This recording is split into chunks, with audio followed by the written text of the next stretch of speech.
very supportive of police. I think everybody knows that. I mean, I get called a bootlicker all the time by the alt left in Seattle, so I guess that means I'm supportive of the police. I think they take a lot of lumps that they don't deserve, but when you're supportive of law enforcement, as I am, you also have to be the first one who lines up to criticize them when they deserve it. And there's a story today that I'm just like, what are you guys doing? I mean, in the city of Seattle, I think we've come a long way from the 2020 defunding rallying cry. I think they realized, well, that didn't work out. Now we're in this situation with record crime rates, record low police staffing. We have a mayor who has been very supportive vocally of police. So you have this really positive trajectory, I think. I mean, it's a long way to go. We're in a much more positive place in 2023 than we were in 2020, 2021 in the city of Seattle. And then you get a story like this that's just like, what are you guys thinking? Common sense has been completely lost on you. So I'll set it up a little bit, but we'll play a clip of a story from Fox 13. So do you guys remember the lawsuit that put the city's graffiti law on pause? So there was a lawsuit by a Seattle-based law firm. And as part of the lawsuit around them trying to get the city's graffiti laws changed, they got their hands on some police body camera footage. The particular footage in question is from 2021, but of course it was unveiled as part of this recent lawsuit. And it shows some officers in the East Police Precinct, which is the precinct that sits in the formerly autonomous zone known as CHOP. And they're in this room that our understanding is that it's like a bike repair area, but clearly it's an area where officers go to hang out because some of the footage shows officers sitting around a table, drinking water, etc. I'll let Fox 13 pick up the story from here on some questionable things that were caught on body camera footage from officers in that room.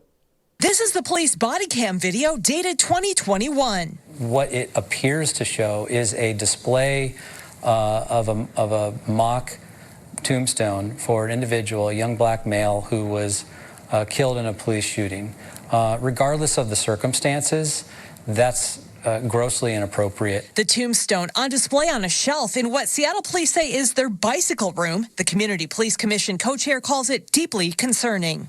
The fact that it was apparently displayed in a room where officers congregate is very concerning. Demarius Butts died in April 2017. He was shot to death after an armed robbery of a 7-Eleven. Butts shot 2 officers, one in the chest, another in the face. Both survived. Seattle police were cleared of any wrongdoing in several investigations.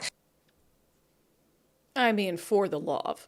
So a couple things. I know exactly where that tombstone came from. This is something that Black Lives Matter protesters used to create as sort of a visual display of black people, usually young black men who'd been shot and killed by police.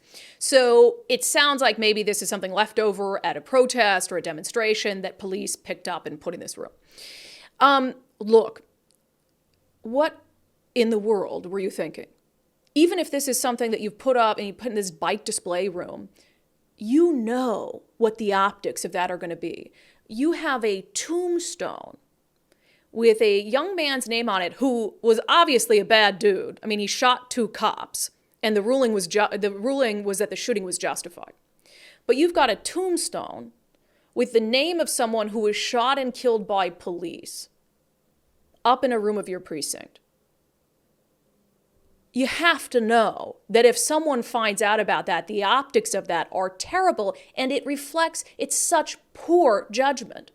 And what bothers me about it is any officer who entered that room had the opportunity to say, hey, what is this doing here? This shouldn't be here. Cairo 7 spoke to the mother, the grandmother, and the uncle of Demarius Butts, the 19-year-old whose name is on that tombstone. Wow. We watched as his mother, grandmother, and uncle viewed the entire video for the first time. So you had not seen the video itself before? No, I've never saw We just that seen video. the picture. Wow. Okay, now you've seen the video. Like, you still gotta have a heart. You do. You should. You should still have a heart regardless of. I just don't know what to say about that. I agree. I think it's heartless. And again, I'm not saying, and this is not a judgment based on the officer-involved shooting. This guy shot 2 cops. It was a shootout with police. He got shot and he died. That's a totally separate thing. But what goes through the mind of an officer that says, hey, they discarded this tombstone with the name of that guy who shot 2 of our cops. Let's put it up in our room where we hang out. That's insane. Come on. And it's just like such a self-inflicted wound for a department that is doing much better in the court of public opinion. How stupid. And I'll also note, so to be fair, but it's kind of more strikes against whoever decided to decorate this room with things that have been discarded places. The tombstone, and again, I'll give you another just picture of it, because it's sitting up on this shelf, right? We don't know who put it there. We don't know why they put it there. We don't know why they're keeping it. You can assume the worst of intentions, but even if I give them the best of intentions, it's like you don't need that up on display in that room where officers are hanging out. But there were also some other things in this room that were caught, again, on this body camera footage. There was a Trump 2020 flag. Again, a political flag has no place in any government building, be it a police precinct, be it City Hall. If it's a Biden flag, I would hope that people would feel the exact same way. A political flag has no place there. There's also in this room a Black Lives Matter poster of some kind. So again, it looks as if these are things that were perhaps, not with the exception of the Trump flag. I don't think any protesters here in Seattle discarded a Trump flag. But this looks like something that was maybe grabbed, and this is a still from a Cairo 7 story, and they noted, and it appears to be a red hat hanging over it. So they're suggesting that it's like a Make America Great Again hat. I don't know. I can't see the hat. They can't see the hat, but they're making that suggestion for a reason. Again, this is so deeply stupid, it hurts my heart. For as much as I defend Seattle police, and I think that they are subject to absolute, insane, unhinged levels of scrutiny that is simply not fair, and I think they do a very difficult job with not a lot of appreciation, you don't need the self-inflicted wounds. This is really dumb stuff. And to think that any area of a public building paid for with taxpayer funds is going to be a safe area for you to display things like this, for you to put things like this, is just unreal. So I am fully in support of whatever investigation needs to be done to get to the bottom of whose dumb idea it was to stash that stuff away in a room where officers congregate.